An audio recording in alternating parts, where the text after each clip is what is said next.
Kanina, habang nakapila ako sa Jollibee, may isang lalaki sa aking unahan na hindi mapigil ang pag-iyak dahil nawala ang kanyang 1,000 pesos na pera na sana ipambayad niya para sa kanyang take-out order.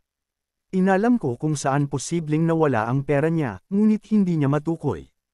Nagtanong din ako sa cashier kung magkano ang kabuuan ng kanyang order, at sinabi niyang 468 ang total. Napagpasyahan kung ako na lang ang mag-aabono para sa kanyang order.